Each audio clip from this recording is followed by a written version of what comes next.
Les négociations pour mettre fin à la guerre en Ukraine sont de nouveau bloquées. Et même à la Maison-Blanche, on dit désormais qu'on n'est pas sûr qu'un accord de paix pourra jamais être signé avec la médiation des États-Unis.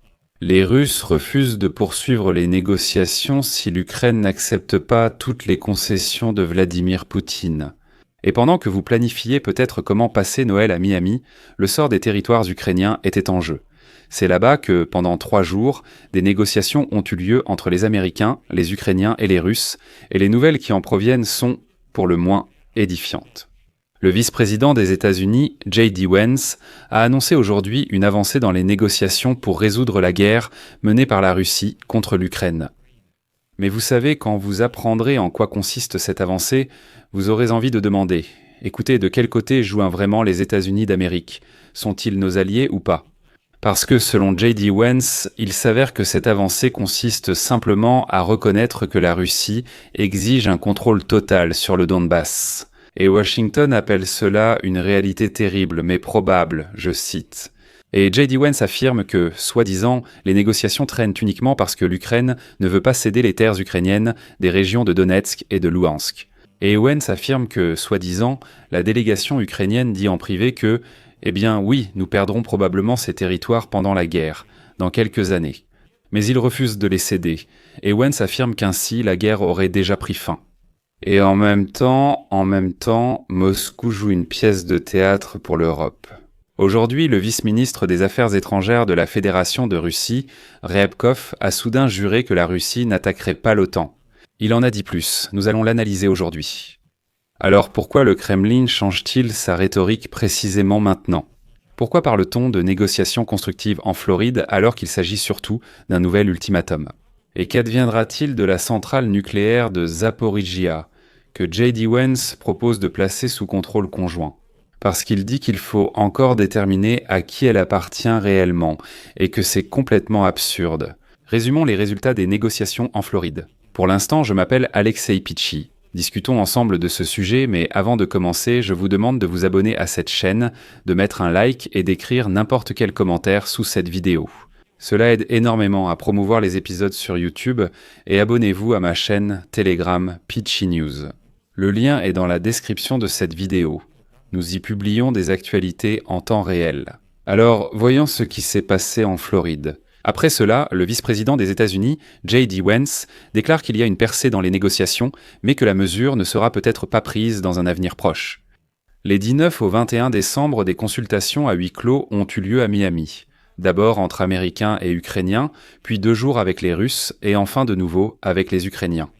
La composition des participants est éloquente. Côté américain, Steve Witkoff et Jared Kushner, gendre de Trump. Côté russe, Kirill Dmitriev, directeur du Fonds russe d'investissement direct. Et, en fait, le portefeuille secret de Poutine. Des envoyés ukrainiens et européens étaient également présents pour les négociations déléguées.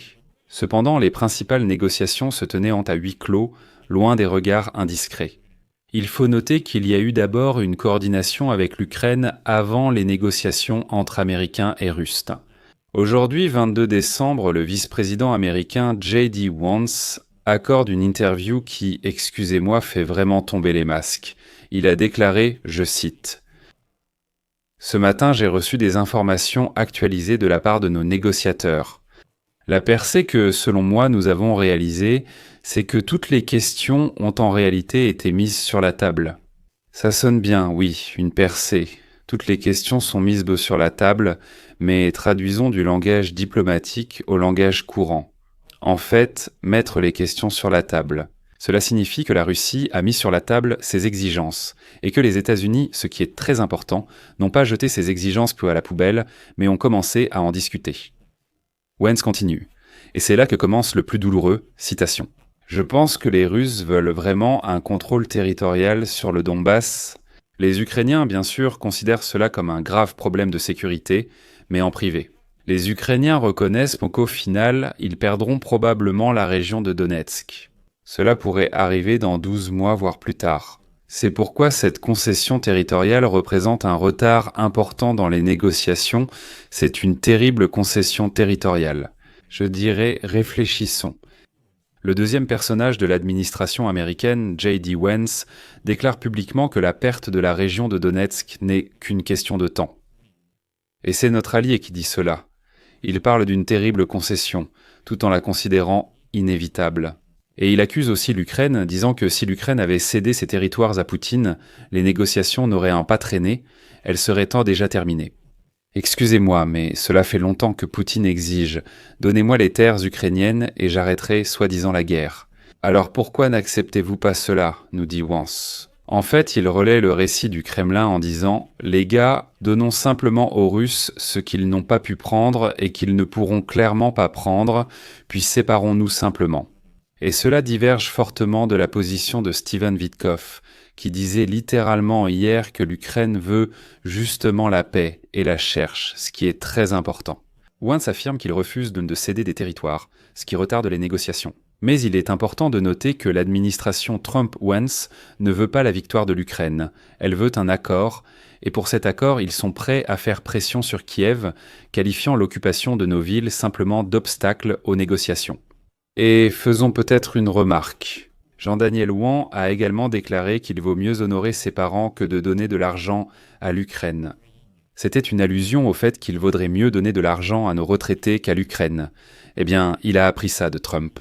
Trump déjà. Je rappelle qu'au début de l'année, il avait promis de transférer 5 000 $ à chaque Américain.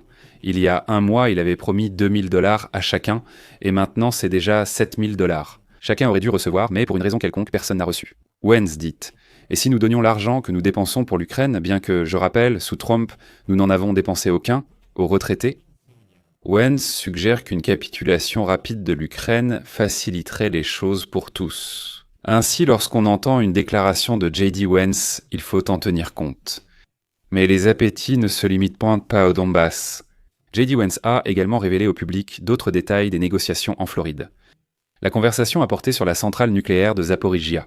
Et voici la citation de Wance. « Qui contrôle l'installation nucléaire peut-elle être contrôlée conjointement ? Doit-elle être contrôlée par une ou plusieurs parties ? C'est-à-dire, vous entendez bien, conjointement contrôlée. » Après que les Russes ont transformé la centrale nucléaire, en bombe militaire, en base, après qu'ils ont miné le périmètre et fait chanter le monde avec la menace d'une catastrophe nucléaire. Les États-Unis proposent de discuter d'une option où Rosatom resterait là en tant que copropriétaire pas occupant, mais copropriétaire. Où J.D. Vance propose un format Organisation des Nations Unies plus Russie, c'est-à-dire que l'Organisation des Nations Unies et la Russie contrôlent, ou les États-Unis plus la Russie et l'Ukraine, peu importe comment cela fonctionnerait, c'est une légitimation de l'occupant sur un site critique. Si un tel point figure réellement dans le document final, cela signifiera que la sécurité énergétique de l'Ukraine restera à jamais otage de Moscou. Des questions humanitaires et le statut des Russes en Ukraine et des Ukrainiens en Russie sont également discutés.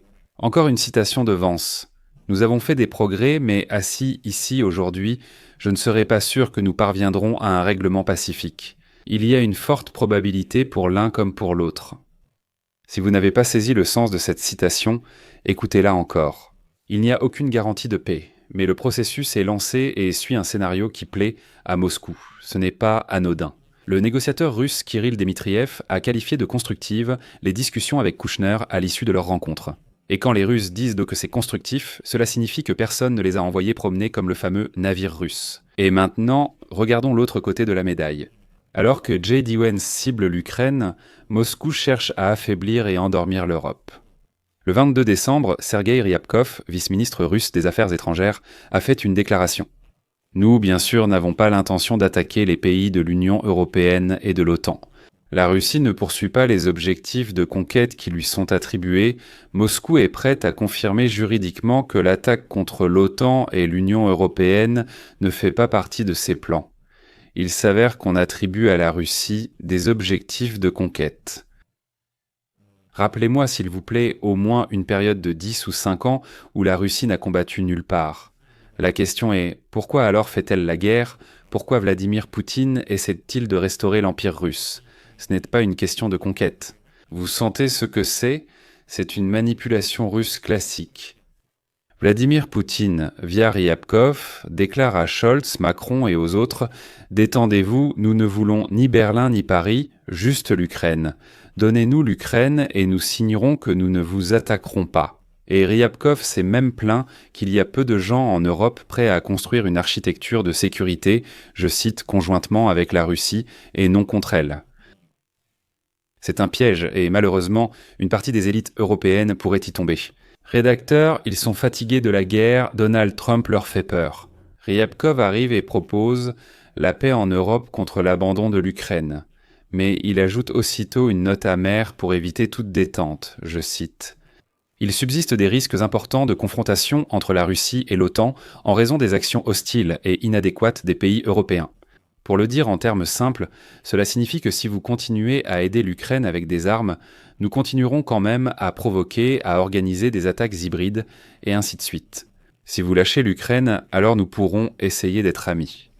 En plus, Trump affirme vouloir des relations stratégiques avec Moscou, un chantage déguisé en discours diplomatique. Alors, qu'a-t-on pour l'instant ? Les négociations à Miami n'ont pas abouti à la paix, mais ont révélé toutes les cartes. Je ne sais pas qui ne voit pas encore ce qui se passe, mais après 3 jours, tout est clair. L'administration Trump est ouverte à discuter de la cession de territoires ukrainiens et du contrôle partagé de la centrale nucléaire de Zaporizhia. J.D. Vance qualifie la perte du Donbass de probable, préparant ainsi à l'avance l'opinion publique à des concessions. La Russie tente d'écarter l'Europe du jeu, lui promettant la sécurité en échange de sa non-ingérence dans le dossier ukrainien selon ce schéma. Pris entre les exigences russes et la pression américaine pour accepter la réalité, il se retrouve sous un feu croisé. Mais comme l'a dit lui-même J.D. Vance, il n'y a aucune certitude quant à un règlement pacifique de la guerre, ce qui signifie que la lutte continue.